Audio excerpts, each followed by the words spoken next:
रहली कटिया के दिन बा बाबा कौनो दुल्हन कहला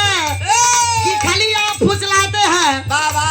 जब कौनो चीज मांगी ला तो आप ला के देते नहीं है। क्या बात है कहले का बात बोला बोला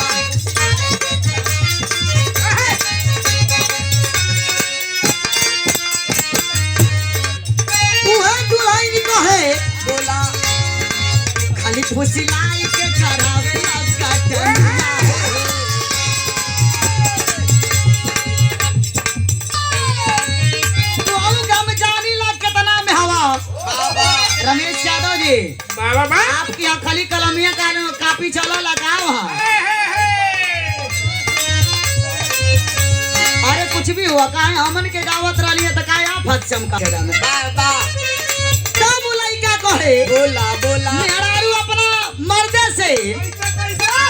खाली फुसिलाई के करावे ला कटनिया हो खाली फुसिलाई के करावे ला कटनिया हो कई के दिया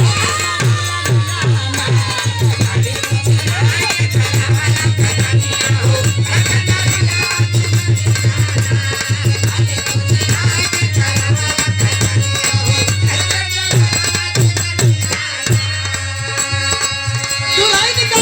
आदमी से बड़ी हम जे तो के जानत नहीं है हम एकदम जानी ला खाली पुछला के कटिया कराते हैं आप जब कोनो चीज मांगी ला तो ना लावेला दुल्हा एकदम चैप्टर भाई है मती बाबा दुल्हा कहे बोला बोला